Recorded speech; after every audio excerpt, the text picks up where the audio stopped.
benvenuti al meteo.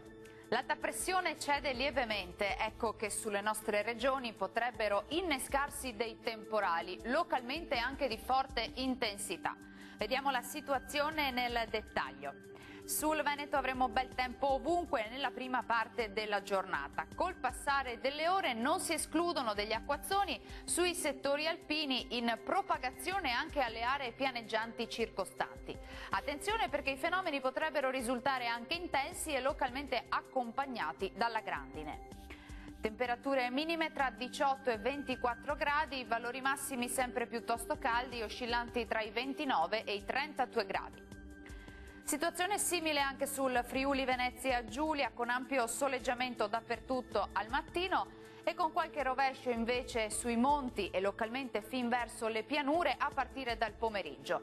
Anche in questo caso possibili temporali intensi.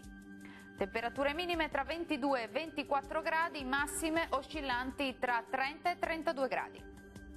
Uno sguardo infine al Trentino Alto Adige, dove avremo condizioni di tempo stabile e soleggiato al mattino, poi col passare delle ore saranno possibili dei fenomeni instabili, localmente anche violenti e con grandine. Temperature minime tra 18 e 19 gradi, massime tra 30 e 31 gradi circa. Dal meteo di Antenna 3 per ora è tutto, vi do appuntamento al prossimo aggiornamento meteo. Arrivederci.